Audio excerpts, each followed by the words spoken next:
A quest is a search for something.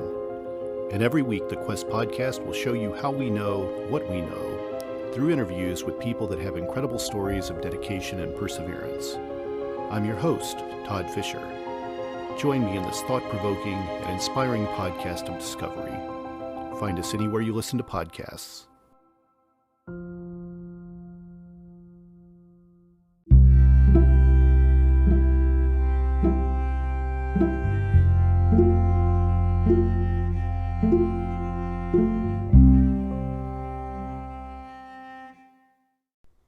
Hello and welcome to the Karate Priest Podcast.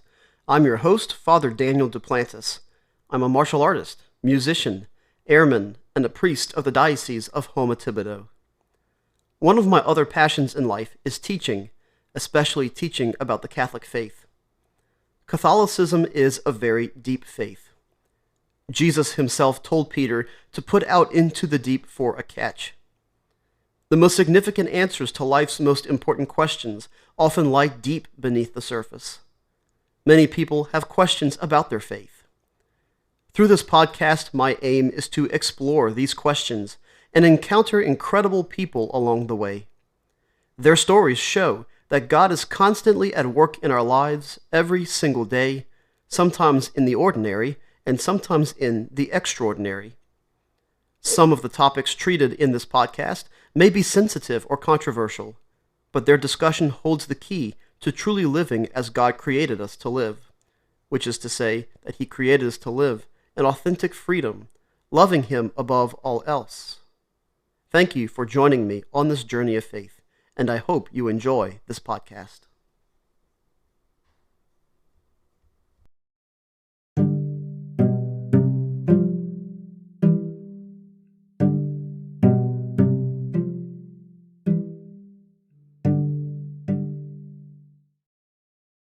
Hello, everyone, and welcome back to the Karate Priest Podcast. Thank you for joining us for the beginning of Season 2.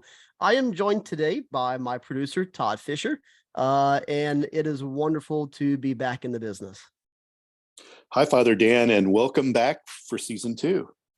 Thanks, Todd. Thanks for inviting me back to do this. Man, it's been just, great to get back on and to hear a lot of just, as I've taken a break and talked to some, colleagues in the martial arts world and just in the Catholic world, hearing how people have really just, even in this downtime, kind of cut on in Season 1 and, just really love the concept of, talking about our faith, talking about martial arts, how the two go together. So it's been really cool to kind of see and just made me really excited to get started again with Season 2.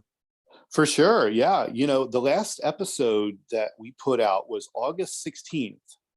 Of last year, so it's been a while since we recorded one, and I watched the statistics, and people are still tuning in, and they're still going back to the first episodes. There's re-listens, there's new people, so certainly we wanted to get a new season in, but we might have a limited season because you've got to go active duty soon.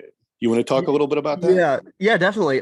So that's, a big part for the hiatus in the last few months as well, is because, as of the last episode, we were already less than a year out from the time I'm going active duty, which right now my tentative active duty date is in July. And so this summer I'll be finishing up my assignment in my diocese and then going active duty Air Force as a chaplain. The only thing is, I don't know where I'm going yet. That's part of this process, is that, as you get closer to your active duty date, is when you start to find out where you're going, because it all depends on who accesses before you, who's entering ahead of you, what billets are available, things like that.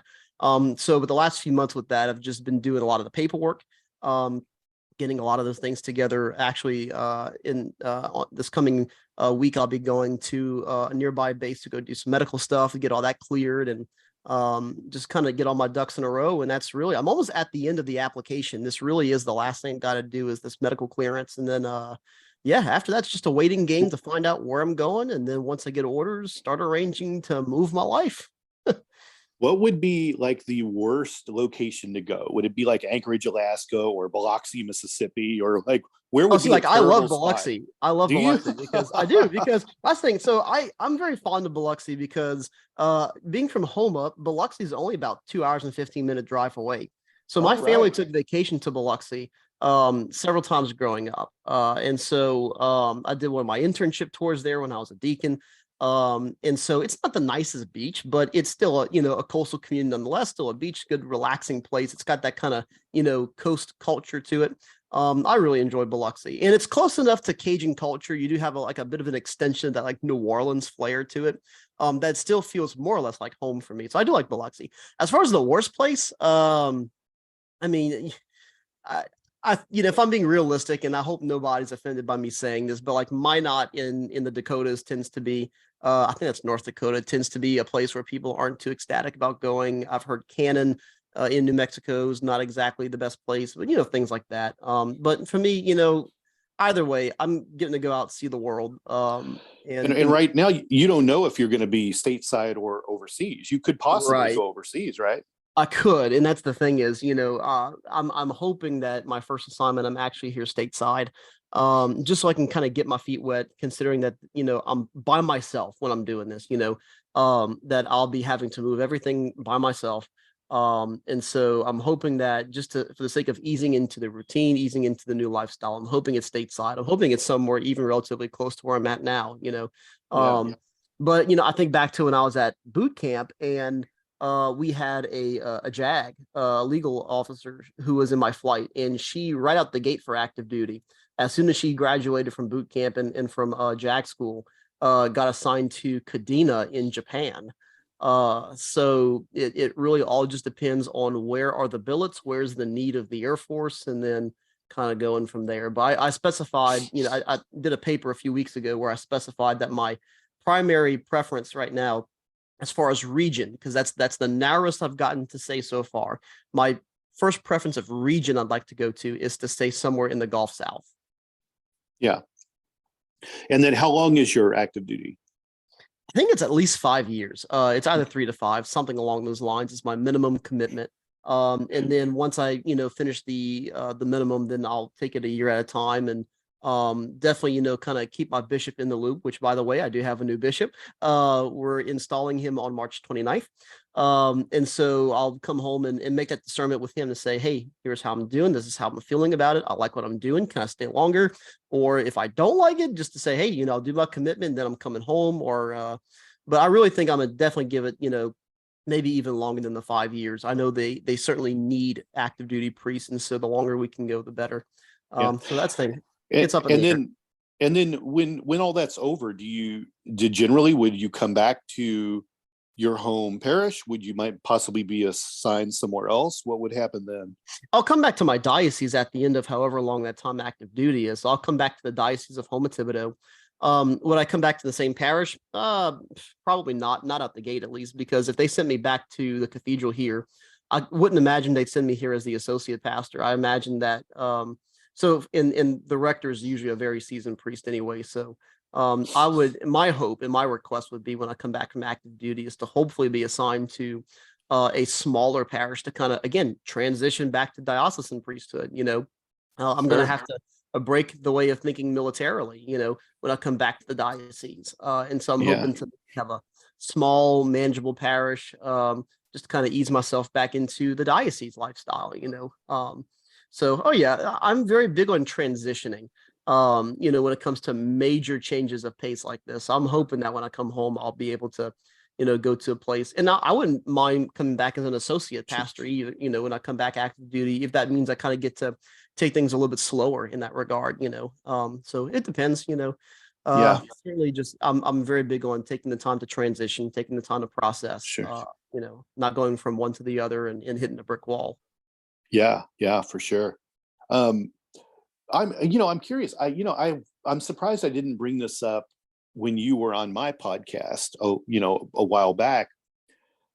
So I imagine there's a much different way in which you're a chaplain when it's non-wartime versus wartime. Have you ever spoken to a chaplain who's been out in the field during wartime in, a zone that has conflict? Have you ever spoken to anyone that's done that?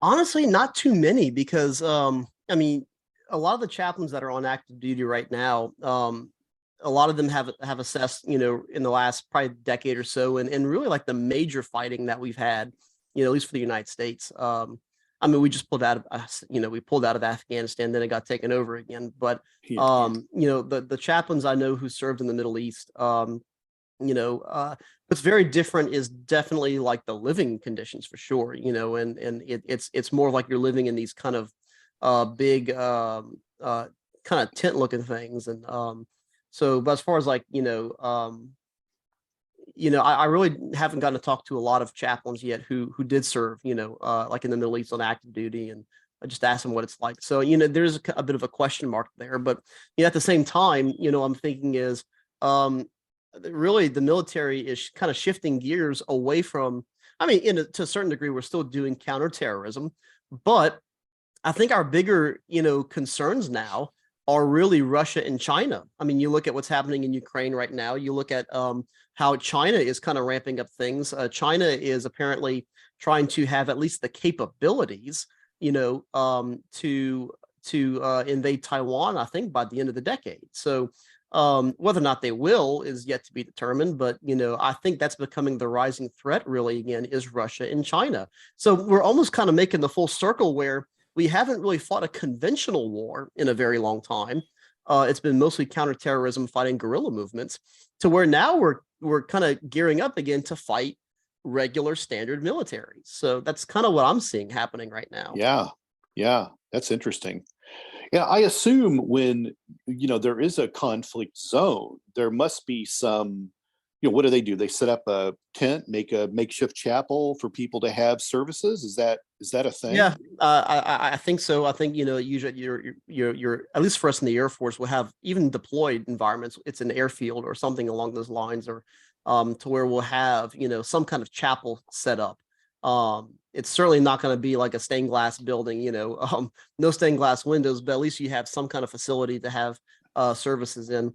So that's certainly part of our preparation. We also have like mass field kits as well. So like, there's always famous pictures in, the last several decades going back to like World War II of, priests celebrating masses on the hood of a Jeep, or, in the Gulf Wars and stuff, celebrating mass on the hood of a Humvee, Yeah. So we do have like these portable field kits that we can use, and they're in their standard issue for at least for the military. They give us that to, and it's in like a nice, convenient little kit that even like the chalice, like the base unscrews from the cup itself, to where they try to make it as portable as possible. Right. So yeah, but I've yet to see exactly what that's going to be like. That's definitely down the line. So sure, yeah.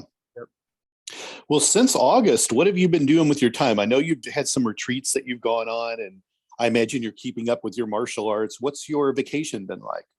Yeah, so we did a family vacation back in September, which was really nice. And this was probably my last family vacation before going active duty. We went to Orange Beach, Alabama, and that was extremely relaxing. Had a great time there. Just to, we had a condo that we were staying at with a lazy river and stuff, and so it was just very laid back time to kind of recuperate. Which that's the thing. I'm not the kind of person that has to do something every waking minute on vacation.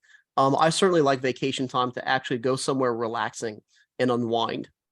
Right. I'm busy enough, and I do a lot of things as it is, when I'm not on vacation. So that was great. Then I did December was a very busy month for me, because speaking of martial arts, I went and did my black belt test for Tang Soo Do in Florida in early December. So I went there, and that was a whole ordeal in and of itself, a 4-hour test. But I was awarded with my second degree black belt in Tang Soo Do. So I now have 2 black belts, a third degree in Taekwondo and a second degree in Tang Soo Do.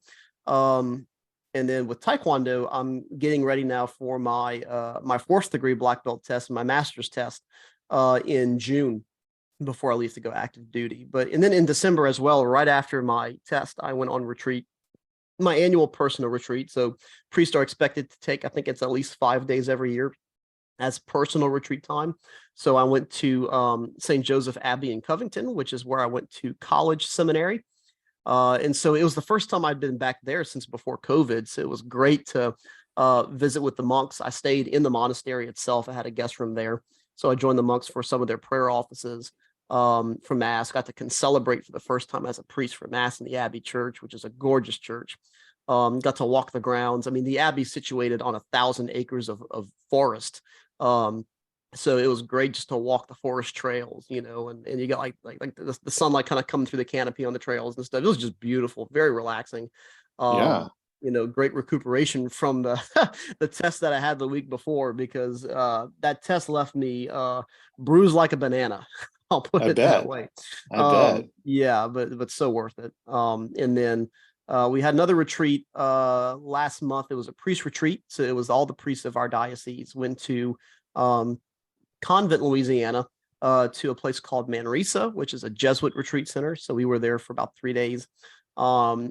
Big news that happened right before the retreat was we finally got a new bishop named, which was super exciting. And that was a really interesting day when I got the text message, because all the priests received a blast email and a blast text saying that the next morning at 9 o'clock would be a press conference at the pastoral center. And all clergy were invited. And when you get a text message like that, when you don't have a bishop, normally it means you're getting a new one. Yeah. And so sure enough, the next morning I woke up and I think it was about 5 or 6 in the morning. The USCCB published the announcement from Rome that we are receiving Bishop Mario Dorsenville, who is currently the auxiliary bishop of Washington, D.C. And so he came in for the press conference, got to meet him very briefly. Very joyful man, smiles the entire time. So super excited to be getting him. And so we'll have his installation Mass right here at the cathedral where I'm stationed on March 29th. And so that's going to be a very exciting day for us. So yeah, that's very cool. Yeah. Well, you know, it's funny because all this busyness you've had since August isn't really the real reason why we delayed putting out season 2 of the podcast. You're right. When I recount all that busyness, yeah, it makes it seem like, how could I possibly have done anything else? I know, right? And I know we teased this at the end of your last season that we would be making a very special announcement, but let's go ahead. Why don't you tell everyone what you've been working on since August?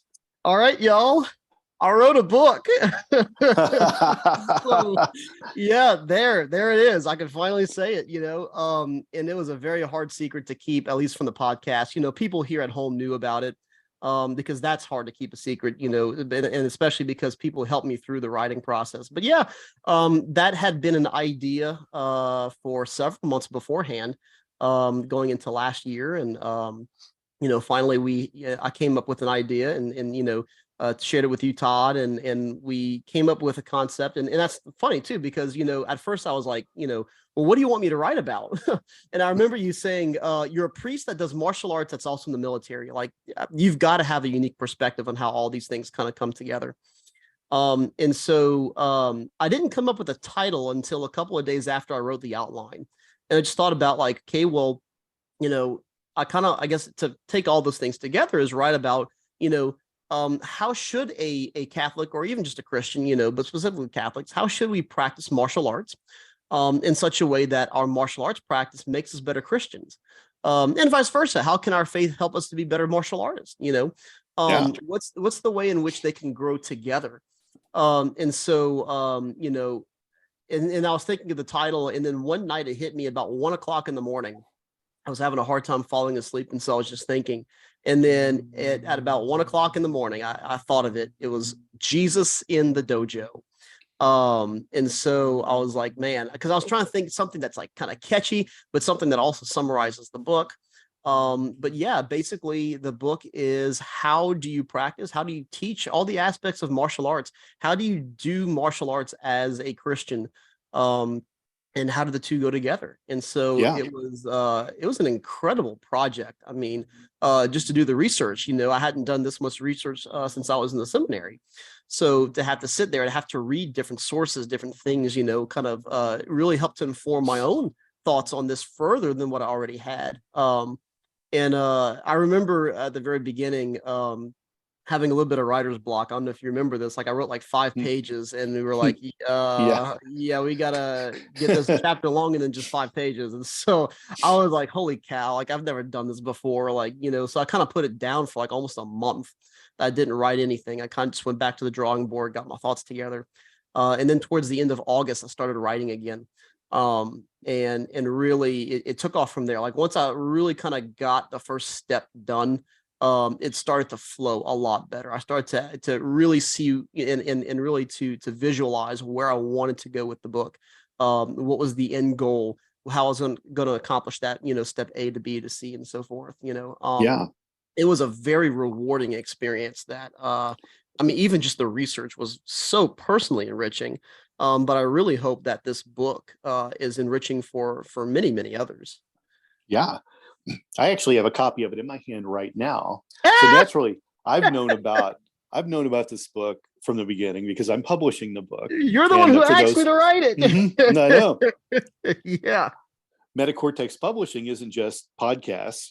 I like publishing in a lot of forms, both in printed versions and digital versions. I think that that's really compelling to do that. And one of my fascinations with you from the beginning, when I first heard of you on the Religious Hippie podcast, was the kind of like rectifying how you can be a priest and be in the military, and how you can be a priest and practice martial arts, and like some of these things seem to be in conflict in a way. And I was like, I've got to hear him tell me how they're not in conflict. And that was the real intriguing part of knowing you, is how you would talk about that. People think of the military, they think of the war fighters out there. They don't think of the non-combatant roles. And of course, with martial arts, you think, well, this is something, people kick butt with this, and also sort of that Asian influence and those spiritualities and those things that come with that. It seems like, how could you be a Catholic and do this, right? And you've covered all that with me. So that's what I find really interesting. And of course, this book goes into a great detail in all of those things. Yeah, definitely. And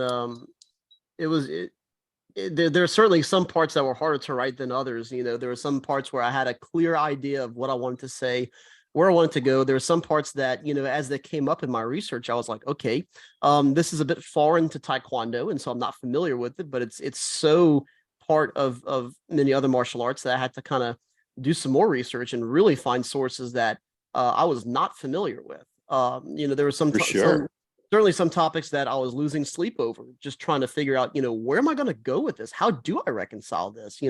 What's fact, what's myth, and so there was a lot of that in this process as well. It's not like it was a very easy or clean process start to finish. It got messy, from a research perspective at one point. So, yeah. Well, as of the recording of this podcast, you and I are reviewing the galley copies, which are sort of the test copies, the test printings of the book that we look at to make sure there's no last minute changes. And shortly thereafter, we'll be announcing the actual date it comes out. So we can say roughly right now that we're looking at, mid-April, maybe at the latest May 1st. Or it may be out by the time you hear this. So yeah, it's moving at an incredibly fast pace. Once we got like the last kind of edits done, it's been moving incredibly fast. Yeah. And obviously we want to get it out as soon as possible, so you have enough time to promote it before you go active. But it's a great read. It's going to be available in soft cover and hardcover when it comes out. And then I believe around Christmas time, we're looking at putting out an ebook. And then next year, at some point, probably mid-year, you'll have an audiobook version of this. So a lot of content for this book. Yep. And then for the Catholic readers as well, we do have a Nihil Obstat and the Imprimatur, which, to kind of explain those, if you've never heard of those things. So for our listeners, the Nihil Obstat means let nothing obstruct, basically. And what it means is that it's been checked by either my ordinary, which is normally a bishop, but because I've been sede vacante for the last year, basically, my diocesan administrator has checked the book, and to his understanding has confirmed that there are no theological errors. There's nothing that contradicts the faith. And so you should have a moral freedom to be able to read it from that perspective. And then also, as my acting ordinary, he gave his imprimatur as well. And so it does have both of those things. It has been reviewed.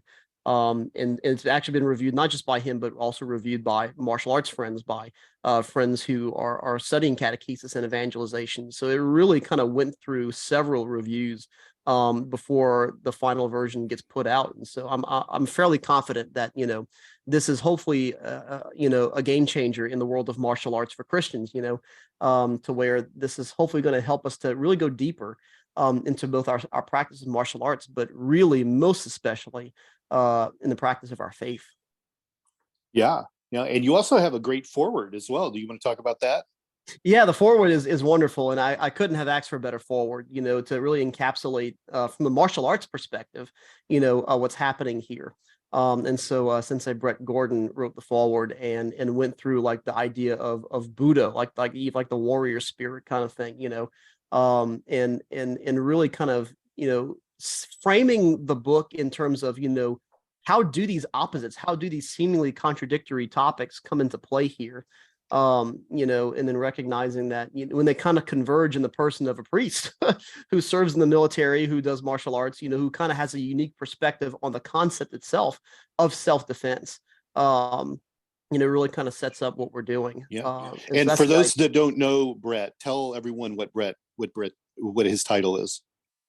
Brett has many titles, but as of now, he's the president of the American Judo Kwan Association. And so he helps us to get our Dan certifications in Taekwondo through the Judo Kwan in Korea. We're an affiliated branch of the Judo Kwan. And then also we have a division of Tang Sudo, so he tested me for my Tang Sudo belt. And so the dude is just an incredible martial artist. I mean, when you share the mat with this guy, you realize that you don't want to be on his bad side, because this guy can mess you up more ways than I can think of. But the guy's been an incredible friend lately. And we've been training a lot. We've made it, I've been to Florida. He's been to Louisiana several times. In fact, he's coming back this weekend. And especially as I can see he's definitely grown in his faith.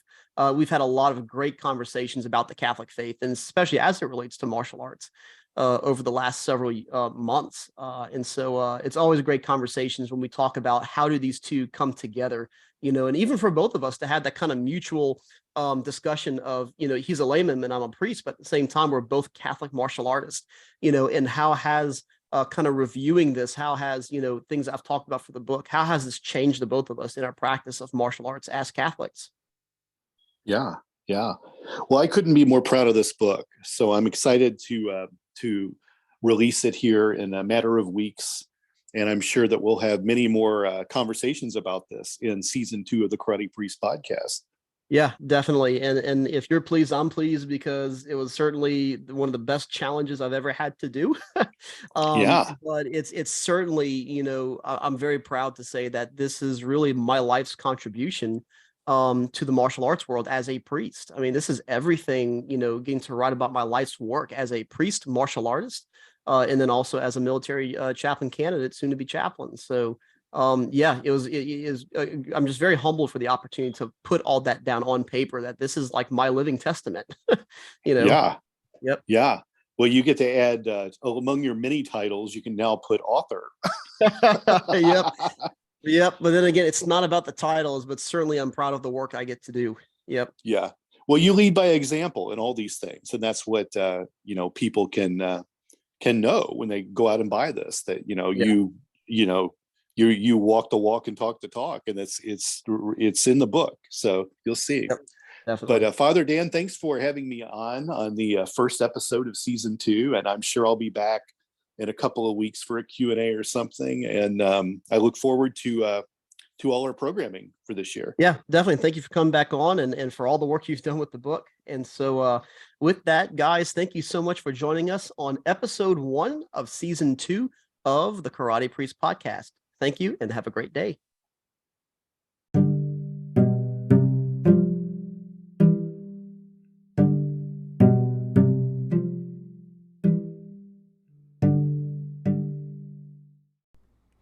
Thank you for joining us for today's episode of The Karate Priest. If you enjoyed this podcast, go ahead and like The Karate Priest on Facebook, follow us on Instagram, and subscribe to the YouTube channel. If you're ever in South Louisiana, come visit me at the Cathedral of St. Francis de Sales in Houma. If you have any questions or comments about the show, you can also email me at thekaratepriest@gmail.com. Your questions are welcomed and may be used in future episodes. May the blessing of Almighty God, the Father, and the Son, and the Holy Spirit come down on you and remain with you forever. Amen.